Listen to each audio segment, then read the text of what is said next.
manager with Breakout, and I'll be your host in here today for your 3 breakout sessions. As Mike mentioned earlier, we've removed the tables to encourage more social distancing. Keep in mind anyone with a red dot on their name tag that they protect social distance. For the sign-in sheets, once the presentation begins, I'll be passing one sheet on this side and one on the other. Please pass it to the person to your right or left or behind you if you're at the end of the row. And then Breakout at the back will be collecting those sign-in sheets once they make their way all the way back. So let's get started. Our first presenter this morning is Overbey from Ball State University in Browning Day. And he is presenting why embodied carbon matters and what you do about it. Please join me in welcoming Daniel.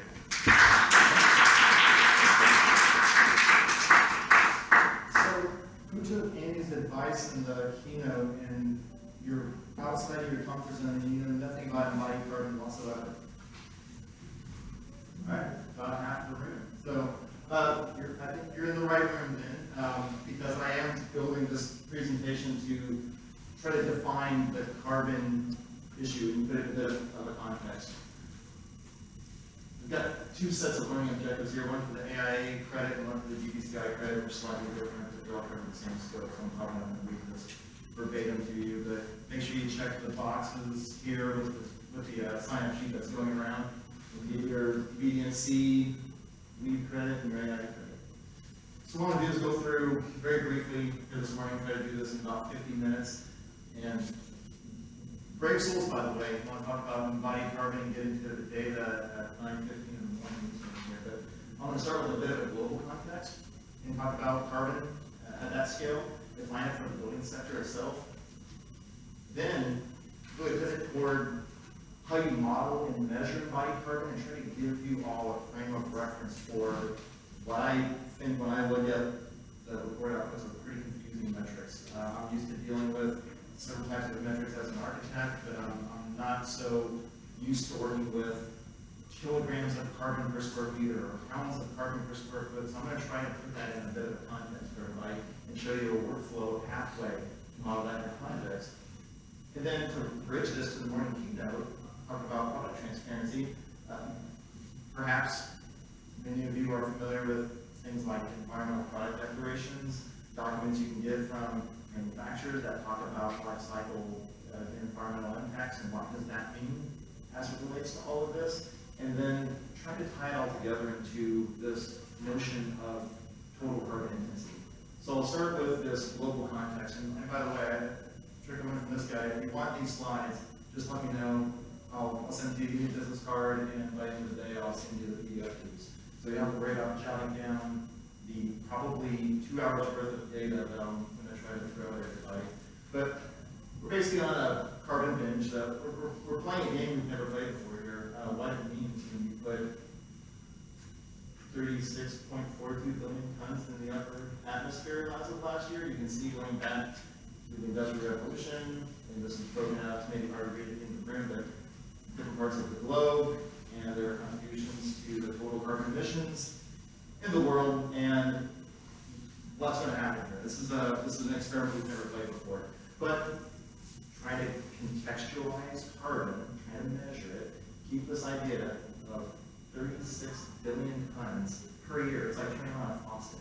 It's being spewed into the atmosphere every year.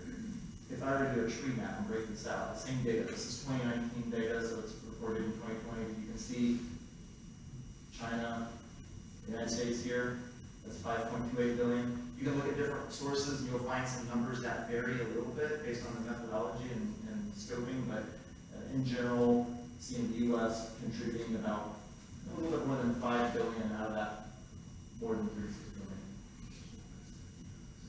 This is one of those charts when the morning keynote suggested she might be in my session. I had to check my numbers as she was going through her numbers. I'm glad this chart matches what she showed up on her screen. Otherwise, I'm going to have to check my sources real quick here. If we look at carbon emissions and we break it down into some very basic sectors, the building sector accounts for 39% of the total carbon that's being released into the atmosphere. So collectively, ABC community, all of us in here, we're responsible to economic activity that is resulting in basically 4/10 of all the carbon that's being emitted per year. If you're to take that 39%, break it down a bit further, the operations, the energy that's being consumed to keep the lights on, keep the air flowing, what you're paying your utility bills, operationally, that's about 28 of that 39, which leaves this wedge of another 11%. 11% of total carbon emissions actually comes from the materials that constitute our buildings. The steel, the concrete, the glass, the carpet, the ceiling system, the drywall, all that. You take all that combined. There's, just like in the morning keynote, Amy talking about the energy water nexus, that it takes energy to create water and water to create energy. Well, there's energy inputs that go into creating all the materials. Those are carbon consequences to that. And we contextualize that, that's about 11% of the total carbon emissions comes from the carbon consequence of all the stuff around us.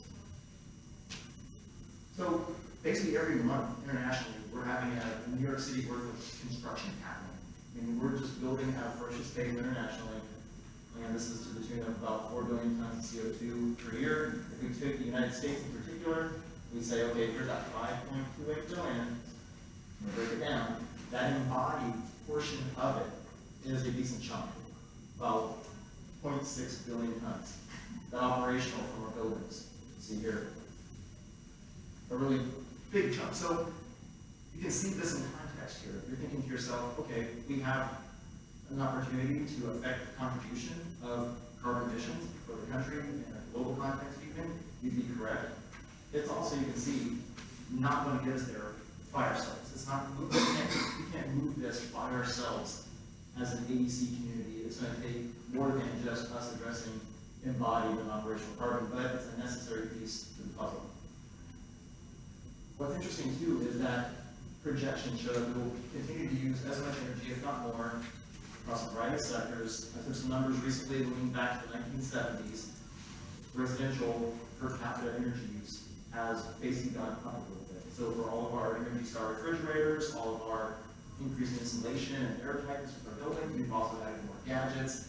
We've taken on more things, plug-in process flow is becoming an increasing amount of the total operational carbon picture of our buildings.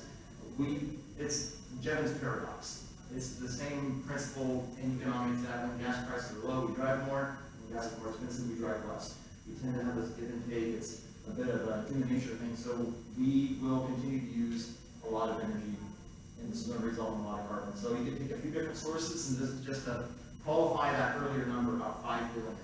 The U.S. being responsible for 5 billion, if you look at our own federal government, they're saying it's over 5 billion as well.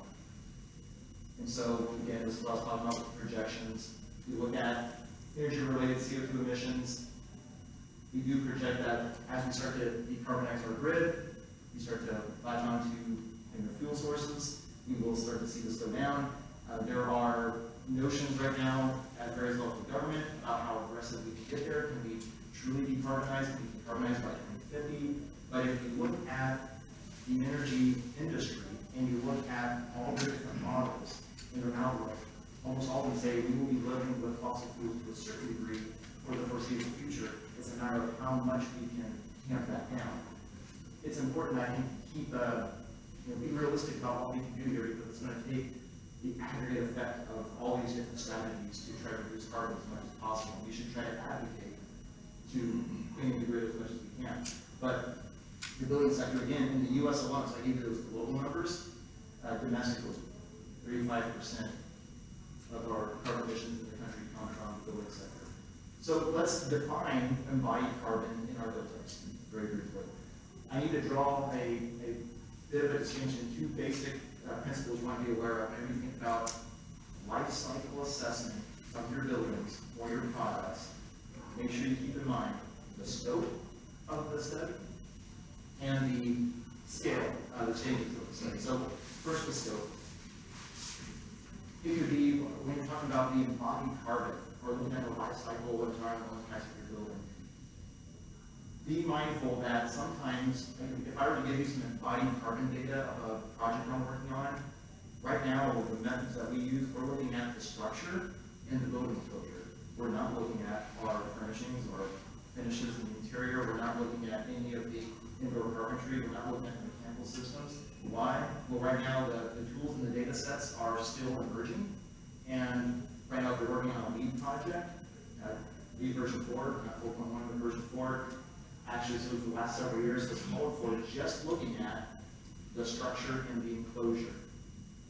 I offer this up to you because if you're trying to compare different people's data on their buildings, just be mindful that they may have a different scope across these different case codes. Someone might just be talking about their structure and enclosure and saying, our buildings have this low of an embodied carbon impact. Someone else is trying to be more rigorous and more comprehensive, and their numbers look worse on paper, and you aren't aware that they had much broader scope. So keep the scope in mind. This is another way in which scope can matter, and really the scope of your project. If you're to take a heavy building, multiple stories, lots of concrete, lots of steel, that structure, foundation structure and the exterior clad building enclosure, you can see here proportionately how much embodied carbon that's going to be responsible for. A smaller structure that maybe has some different construction types, and maybe not so heavy on some of the concrete, steel, etc. It's been shown to have significantly less unitary embodied carbon. So we're talking on square meter, square foot basis. It's going to have significantly less. You might be looking at this and saying, well, Dan, this red and this orange, well, if I did an existing building, it's going to be significantly less. If I'm taking an existing structure and renovating the interiors, that's going to be significantly less. That's true. That's a little bit of a spoiler for the end of the presentation. One of the best things you can do to reduce your embodied carbon in your building is to acknowledge that the biggest piece, the biggest penalty you're paying on the embodied carbon side comes from the structure. If you're not creating a new structure, you just spared that. You've given that structure a whole different life cycle. So I talked about the scope. The second thing you might want to be aware of is when someone gives you life cycle assessment data, be really careful about the stages that they're looking at. There's some international protocols in terms of the stages that we look at. This is one of the most widely accepted ones here, this EN standard. And I know that you cannot read this at all with the screen size and the resolution, but you see the 3 colors. And so this item here, that'd be the product stage. This is why when you're out on the trade floor and you're talking with manufacturers and they tell you that we have embodied carbon data on a cradle to gate basis, and you're like, okay, this is great, I've got embodied carbon data. When they say cradle to gate, that's really important because they're looking at what the stuff is that they're controlling, where they're sourcing things, getting into their manufacturing facilities and making the product. When someone talks about cradle to grave, so not gate, but cradle to grave, they're actually talking about, okay, based on where your project is, now they've got to take their product from the manufacturer to the distributor, to the job site, it's getting installed, eventually it's going to have end of life, it's going to have demolition, maybe reconstitution, you can recycle it. So this is what happens in this last stage here is gets into the circular economy. If you can actually start to reconstitute and reuse that. By the way, really great book on circular economy. We'll talk to this guy after the session. And so when we talk about these metrics with embodied carbon, we talk about why the scope is important. By the way, when you look at the total life cycle, we talk about reconstituting, that's called cradle to cradle. So we've got cradle to gate, cradle to grave, cradle to cradle. I offer it this way because this is my little cheat sheet that I use all the time. I made this because I couldn't, every time I pull data, sometimes I'm getting kilograms of CO2 equivalent per square meter, and then the next thing I get says pounds of CO2 equivalent per square foot. And there's not a, this is the thing we do in this country, right? If we're looking at IP and SI units all the time, we're trying to go back and forth. I only learned 2 things in my high school physics class. One was how to play euchre, and the other one was conversion factors. So the second one has helped me a lot more in architecture. And so I've got this little cheat sheet here to scale that when someone gives me some data that says 100 kilograms per square meter, that translates into about 20 pounds per square foot. Make sure you see your units. Make sure you're being mindful of your units as you're going through your investigation for the products and your buildings. I do see the international units, the SI units, being what we're gravitating toward more consistently now. And we're to see data sets where we're looking at embodied carbon across different building types and looking at those kilograms. We're starting to see, this is from University of Washington, I didn't want to get too heavy into the weeds on the specifics here, but just to show you, we're developing data sets, we're seeing a range of different building types, and notice this median here is just short of 500. I want to do that because one of the things I want you to come away with this morning is a bit of a frame of reference with these really, if you're not familiar with it, it's really abstract. Well, Dan, what is a kilogram of carbon equivalent per square foot? Well, it's any kind of greenhouse gas emission, and they're kind of equating it to if it were CO2, what would be the equivalency of it? But notice this median right here. We're seeing about 400 kilograms per square meter as the median across a wide swath of project types. So as I give you some specific projects, as I give you some of the projects I'm working on, you gotta apply these couple of tips I've given you so far. Think about the scope, stage, and then keeping this 400 in mind. So one I'll go with is IFBY Innovation Hall. We're finishing up this. If you're ever working on a new project, you know that the commissioning at the end can sometimes take a little bit, getting everything to fit up and work properly. So we're still tracking the goal. We're going to get there. It's over 100,000 square feet, and I can give you the list of all the really great things you do on every lead case study you've ever heard in your life.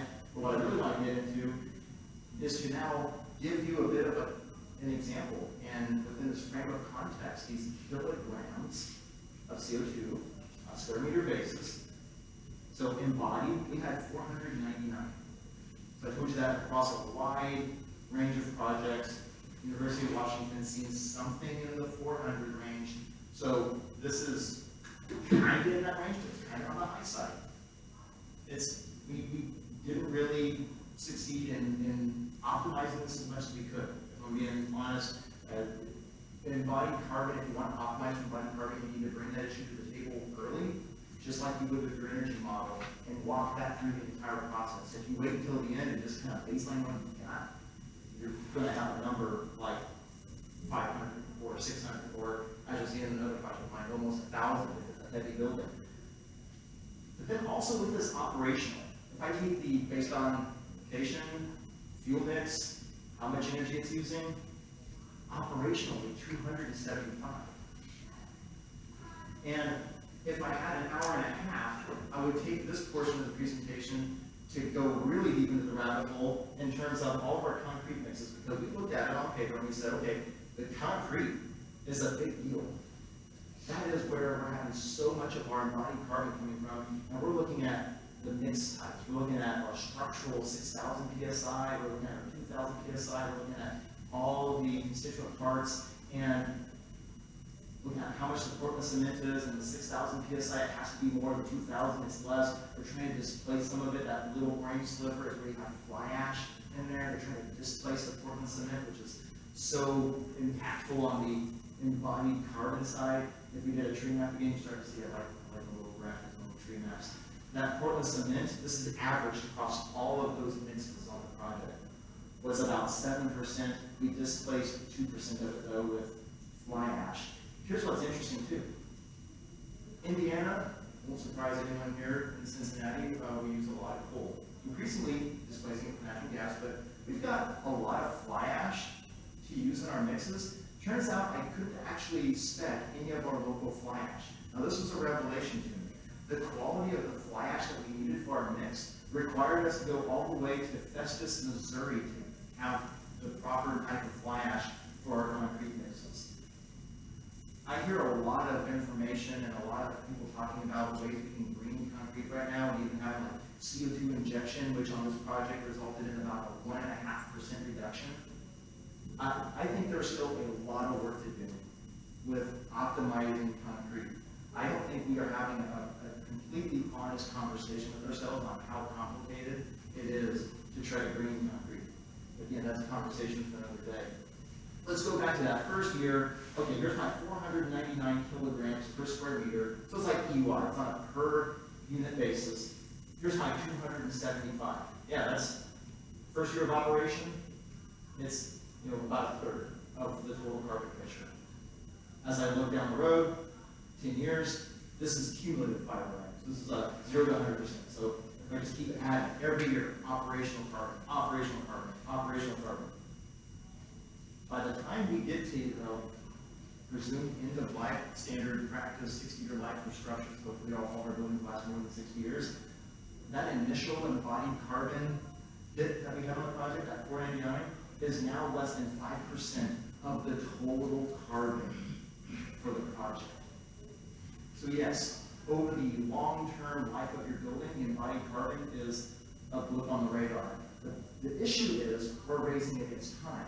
If we're trying to reduce carbon emissions in the country and internationally dramatically in the next couple of decades, well, now that red is a much higher proportion of what we're dealing with. It's the race against time. It's the temporal aspect of it that makes embodied carbon so important. So I'll acknowledge, I hear these points, Dan, in its life, does it matter that much?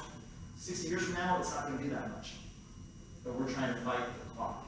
It's what's happening in the next decade or two. So I'll race ahead of this a bit. So if I hooked you on this idea that we need to be talking about embodied carbon in our projects, what does that process look like? If you want to do this right now in your project, you're all fired up, you heard Amy, you heard Dan, you're here one unit next, and you're Eric at lunch, you're ready to go, you're ready to use embodied carbon. What does that process look like? There's a lot of great tools in the marketplace right now.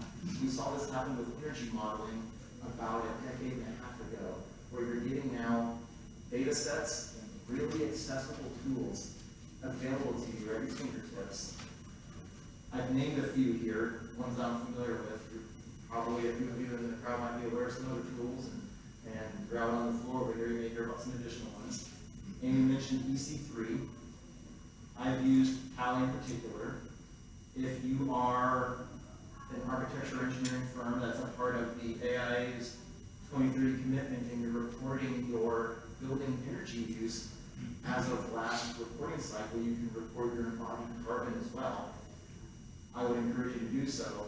This process can look a lot like your energy modeling process on a LEED project.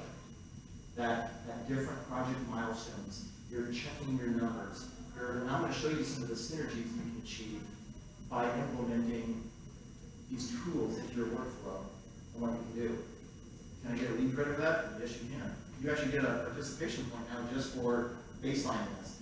Even if you can't optimize, even if you can't figure out a way to reduce your embodied carbon by a significant amount, LEED now, under the new version, the beta version 4.1, will give you a point just for running this analysis one time, figuring out where your project stands. Because they're trying to elevate embodied carbon into the conversation as well. So on your project right now, if you're not pursuing this credit at all, you're thinking to yourself, we're really close to getting that next certification level, this is one you can absolutely do right now. Get one of these tools I just listed, baseline your project, don't have to optimize. It would be great if you did. You can get a point for just figuring out what the kilograms per square meter are in the project and disclosing that to UHGBC. Now, we did have an opportunity to optimize this on a branch library project in Indianapolis. It did achieve LEED Gold. Again, we've got all the standard LEED case study stuff I can tell you on here. But again, I'll go straight to the good stuff for this morning. Embodied and operational carbon. Kind of like the IUP white project. A lot of the same type of thing. I mean, there's another concrete, steel. We're still hitting now around close to 500. I mean, we're not using mass timber. We're not using a lot of these technologies that can dramatically drop our numbers. We're using a lot of concrete and steel. So once again, we're at different size building, still hitting this number at 486. Now, we did have a lot of opportunities for energy conservation measures. We were actually able to optimize both embodied and operational carbon significantly. We did cut down that baseline by making decisions on our project. We cut it down from over 480 to 412. Then we cut our operational down to 33. Now here's what was interesting about this. We had to go through a process at one point on the project where we were over budget. So again, as you're tracking your embodied carbon counts with your energy modeling counts, have your cost estimate as well, because you might be surprised. Some of the materials that are high in embodied carbon are also really expensive. When we cut out some of the ribbon storefront and went with punched openings, displaced a lot of glass and aluminum and steel with more brick and limestone veneer. Not only did we save operational energy and operational carbon, we reduced embodied carbon, and we saved the project money. So that was a win across three really important metrics that we're tracking. So this project was able to achieve LEED Gold. We were able to use this as a way to optimize the energy model and have it use less energy. It did better on the embodied carbon side, and it actually saved the project money. We used Tally, and you'll get some outputs that are really colorful and really confusing. It'll look like this. I don't even know where to start on this.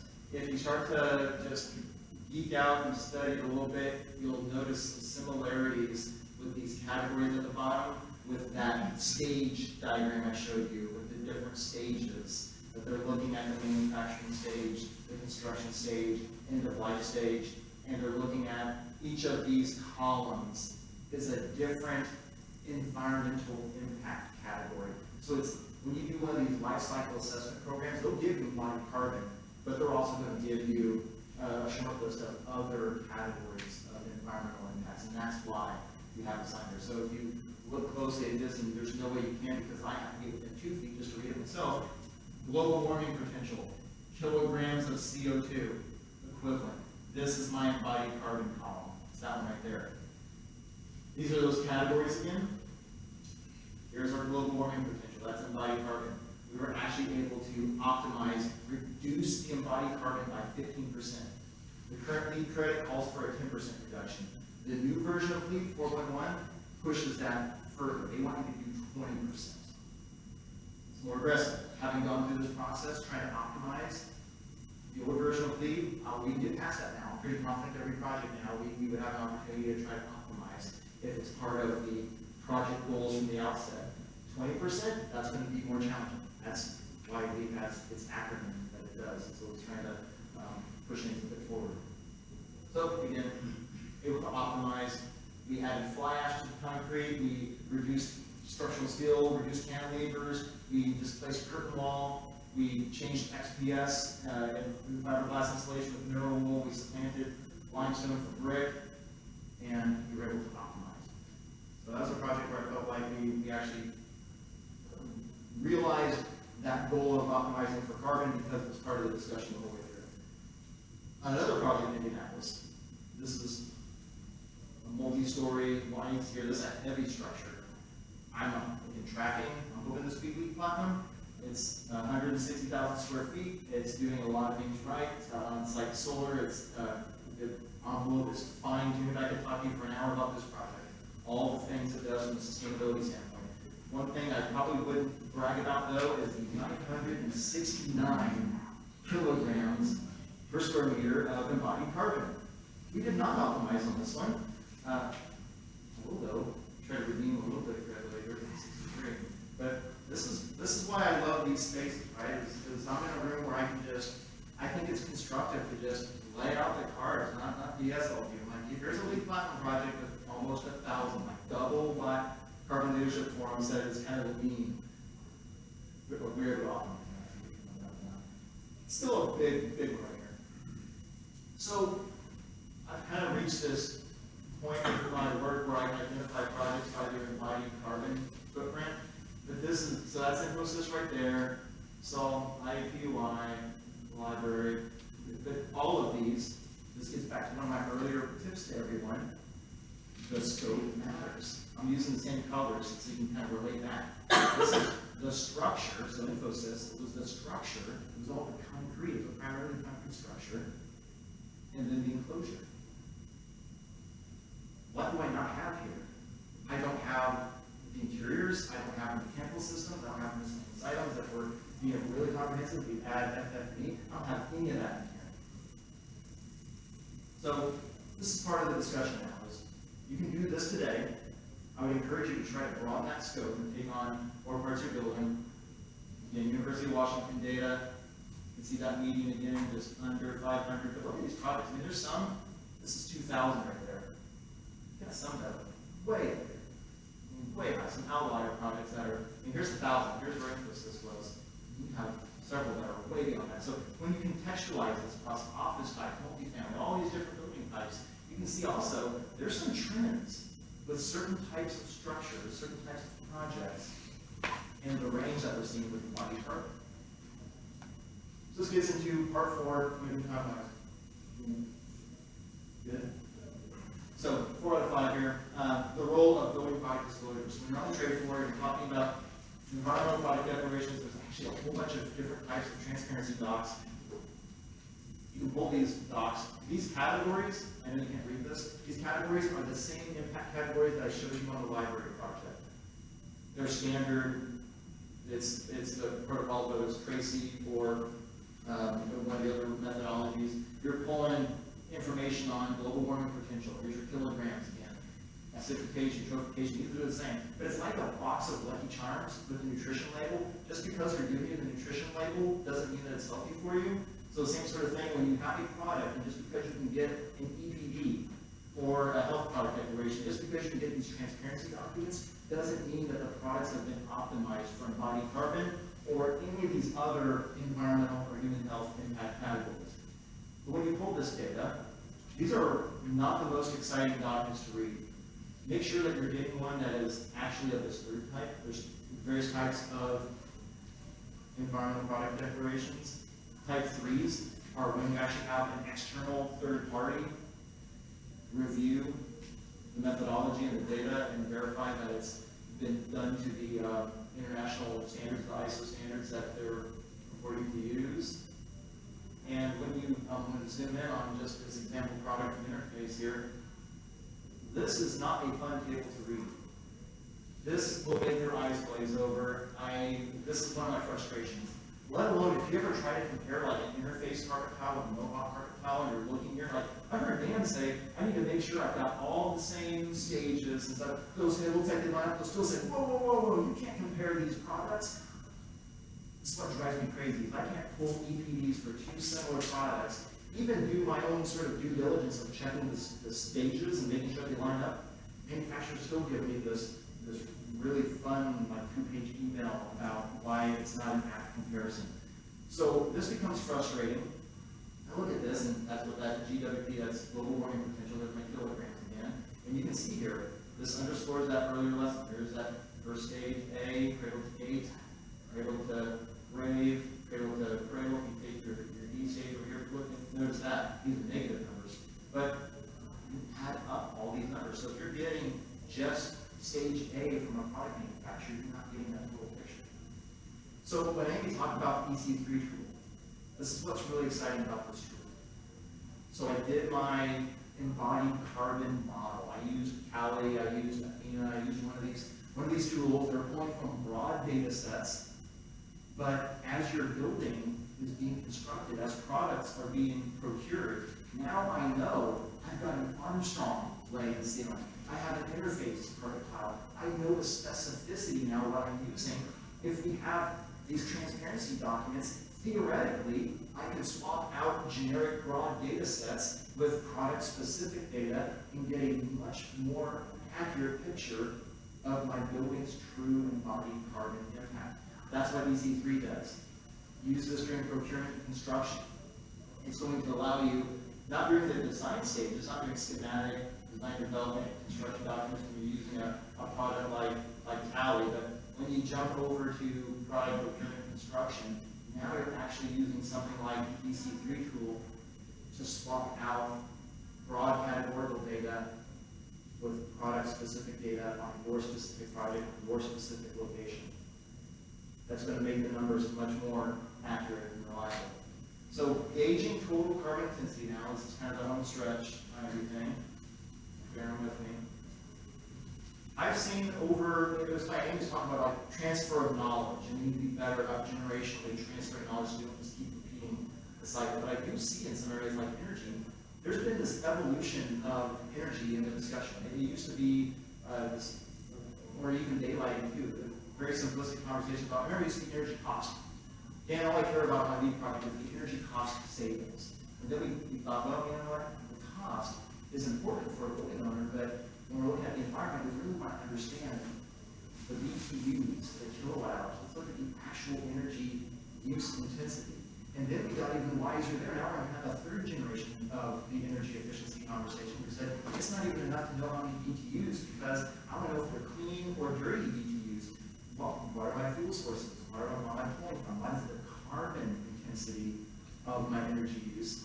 Just because you're using BTUs, if they're clean BTUs, then it doesn't matter nearly as much as if you're using BTUs in Woods in Indiana, which has the fourth dirtiest grid of all the states in India. So we should shift the conversation toward total carbon intensity. So we're taking this embodied carbon information in context with operational carbon.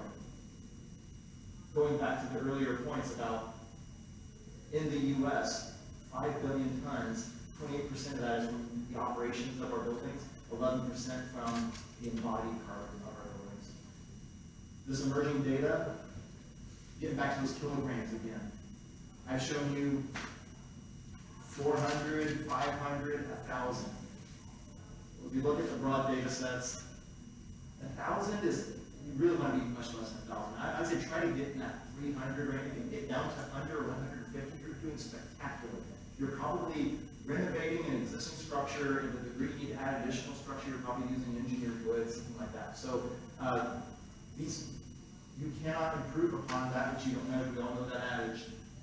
Track your embodied carbon, try to get down to 300, 200, 150, get under that. If you're getting a project that's giving you 2,000 kilograms, something's gone wrong in the context of your embodied carbon. You can probably do some things and reduce that pretty easily. But have that conversation early. If you're having it at the end of construction documents, you've lost your shot. And we have the tools and workflows now. And again, there's huge opportunity with existing buildings. Do you realize this is looking at our building stock, number of buildings and floor space going back a century? That over half of our commercial buildings and floor space was built between 1960 and the year 2000. There is a huge amount of buildings that exist. I think an enormous opportunity to renovate rather than raise and build anew. If you take a project like, perhaps you recall the Empire State Building, deep energy renovation several years ago, they achieved LEED certification on that project. There wasn't one big conservation measure that they implemented that got them there. It took the aggregate effect of lots of little things. And that's the game we have to play now with our structures. It's not going to be through one fell swoop. And maybe if you completely eliminate concrete from your building, that would be a great start. But in general, especially in renovation projects, it's going to be the aggregate effect of a bunch of little stuff. That's on the embodied side. I also don't want to lose track of the operational side. So the energy code in Indiana, many of you probably know, is not the most up to date. It's based on an ASHRAE standard 90.1 from the year 2007. So I talked about the 2030 commitment. And it's based on the 2003 CPEX, which is basically building data, surveyed building data from the year 2000. So what we're trying to do is by the year 2030, be carbon neutral, 100% over what we did in the year 2000. This blue, this dark blue, is ASHRAE standard 90.1. This light blue is the International Code Council's IECC. So if you adopt those as a model for your jurisdiction's energy codes, you're going to start going up this trend line. Indiana, right now, if we do something that's minimally compliant to actually be legal and occupiable, you're going to get to 30%. So when we're tracking our 2030 numbers on the operational side, if we're coming in at 31, 32%, great. That means everything's done to code, but maybe a lead project here and there. Getting it back up to 40, 50 or so percent, I mean, that's significantly better than our code. If we were to hitch our wagon to the horse of ASHRAE standard 90.1 or IECC in perpetuity as it continues to update, on the trajectory that these two standards are on right now in model codes, by the year 2035, code minimum would be net zero. Not quite 2030, but I'd be happy with a 5-year goal. All we're talking about is raising the minimal standard incrementally. I'm working with Juanita and her team for over a year, looking at Indiana and the construction market, and we're seeing, what was it, a less than 0.5% increase in construction cost and a 6.5% increase in energy efficiency each addition of ASHRAE that we update over. So this is not a heavy lift. Sure, it would be a heavy lift to go from here to here, that's for sure. But if we can commit to continuous, predictable updates like we see in Illinois and some other jurisdictions, we would be at net zero as a minimum standard by year 2030. This is where we are today, by the way. So, not exactly on track. So how low can we go? This is the end here. I promise. You know, heard that laugh. All right, so here we got embodied carbon. This is based on our data that we use in our office. We're finding, okay, if we project out total building, 800, operational carbon. Here you go, year in, year out. This is just an average. Going out 30 years. This is just kind of verifying my numbers, and they can't read that, so I'm just going to keep looking through. I'll say that on a square meter basis, over the 60-year life of the building, 11,000 kilograms per square meter. Embodied carbon, over the first 10 years, it's going to be 36% of that total. If we are successful decarbonizing our grid, based on the goals of what we're going to achieve by the year 2050, and again, we're not going to completely decarbonize, but if we manage to decarbonize significantly, we will be able to reduce that down almost in half immediately. I'm flipping through this fast now, and less qualifying language, so bear with me. I want to make this thing. If we keep our energy codes up to date, you already saw, you go from 30 to over 60. The average out, you're going to have a 50% reduction here in the Midwest based on most of our codes. Now, if I'm optimizing like I did at Eagle Branch, and I'm getting a 20% embodied carbon reduction because we took embodied carbon modeling through our entire project, I just reduced it down. Now, I went from over 11,000 lifetime to 3,000 per square meter lifetime. If I use an existing building, yeah, there's still some structural work, still some enclosure renovation has to be done, but I just had a 75% reduction in the red and the orange. Now I'm under 3,000. And still, in the next 10 years, embodied carbon is 34%. Again, embodied carbon is still important, even with all these changes.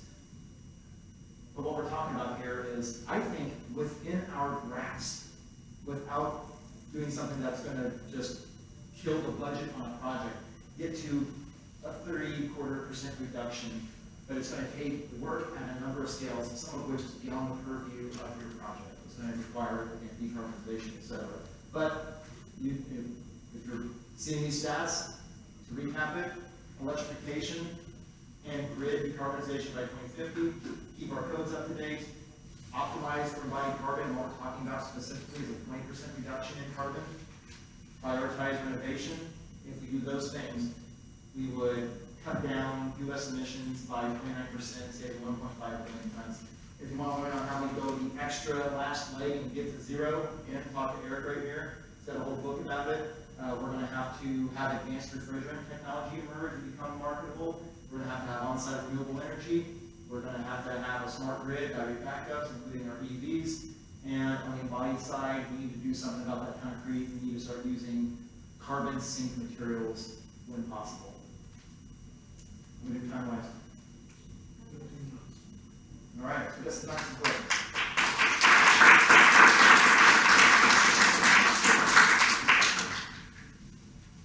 Everybody still looks awake. That's good. So when we look at the structure, it's anywhere from 65 to 80% of the total embodied carbon in the building. But now my mechanical engineers are starting to suggest that the MEP system, all that ductwork, all that sheet metal, is equally high. You have to measure the embodied carbon ducts. Boring.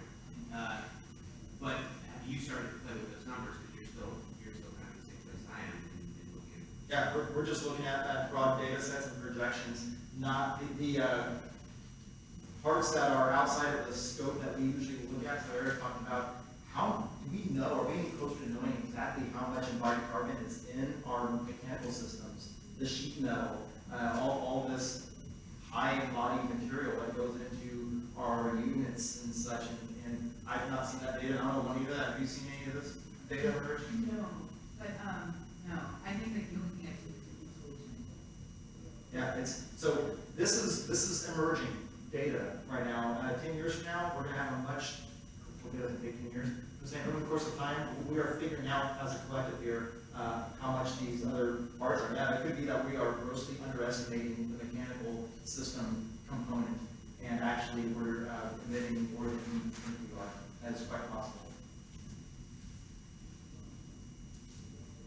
I'm just wondering, have you gotten this detail, like when you run a building, you go, since you're saying there's so much carbon in the cast and place concrete, you go with the regular steel building, or like you do a garage, you go with extensions versus regular professional?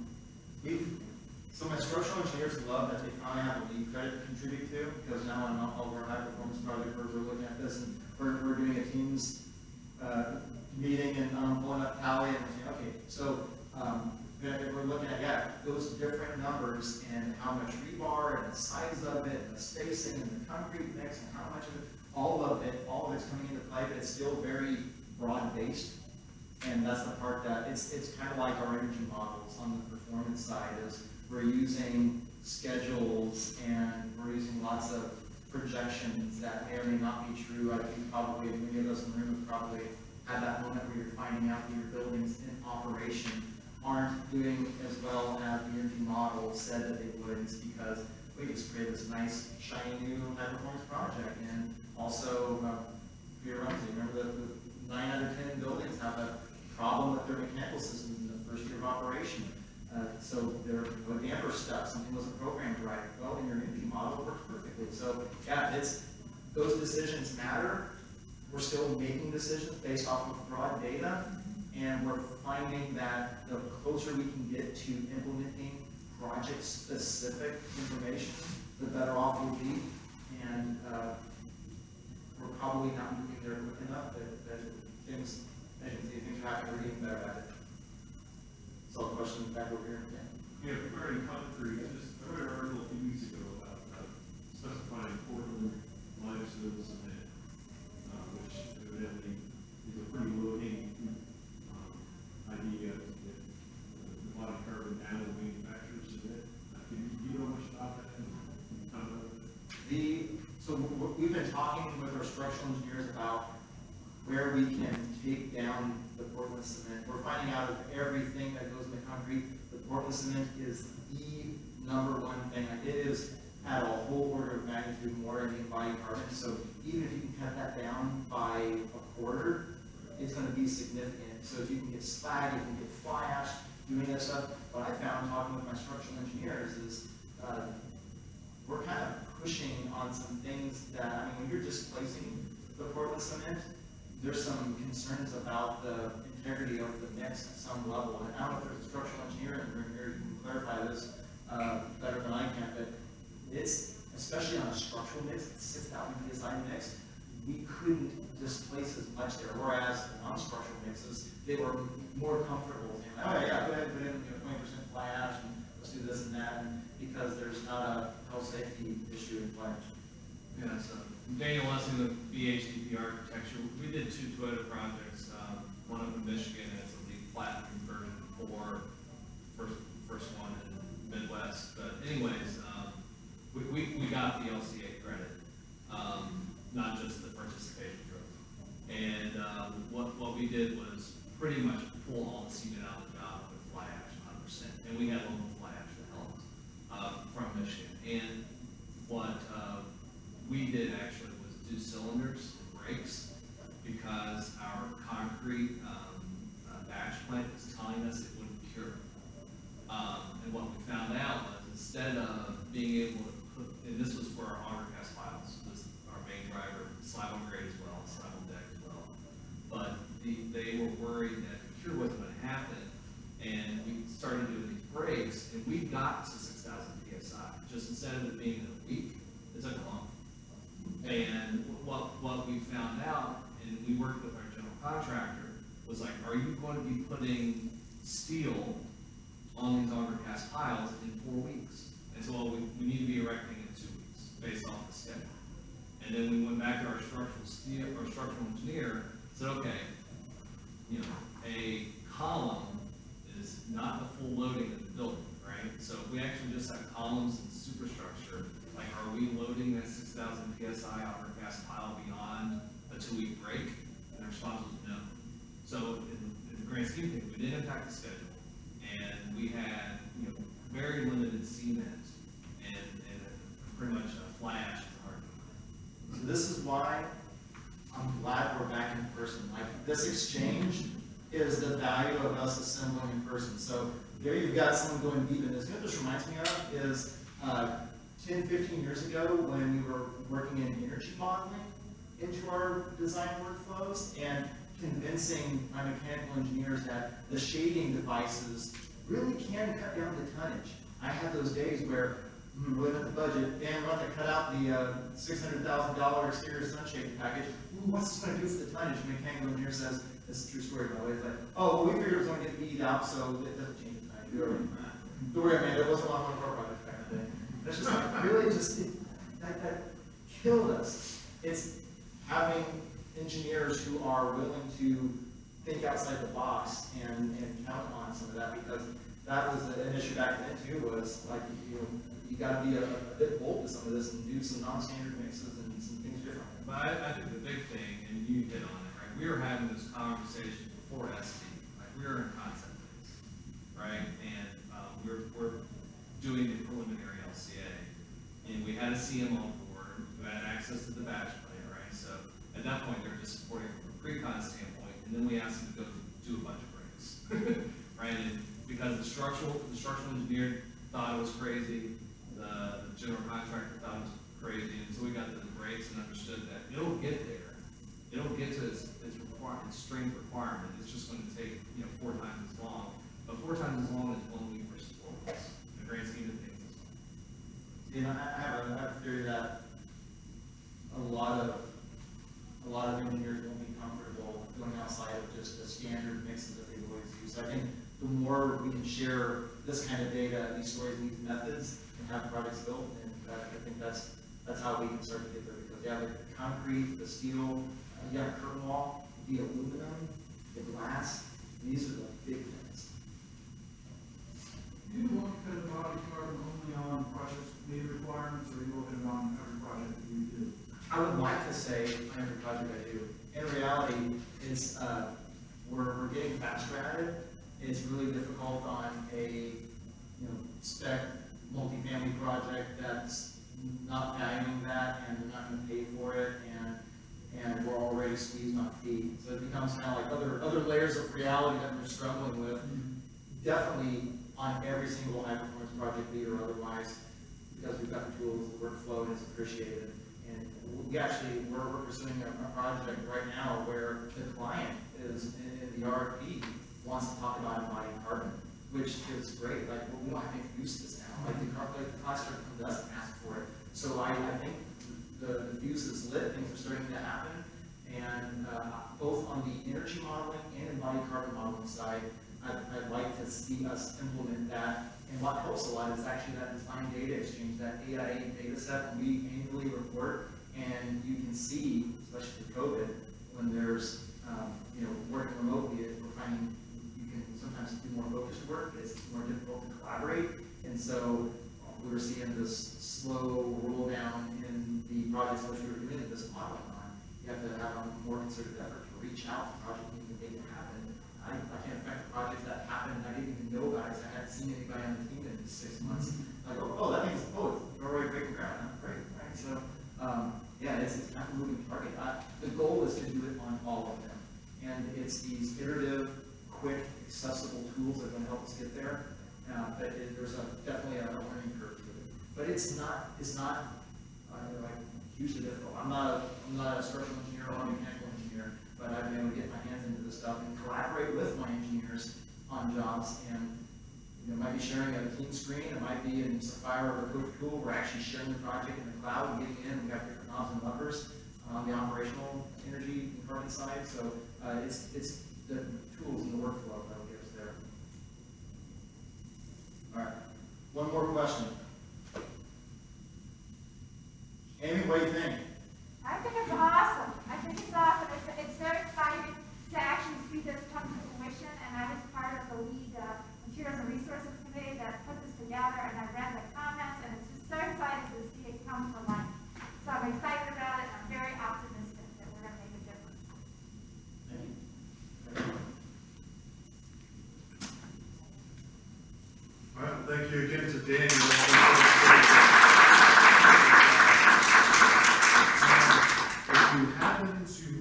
sign-in sheet from coming in late or you were skipped, should be at the back if you want to sign in, so you can get a credit for your professional license or lead credential.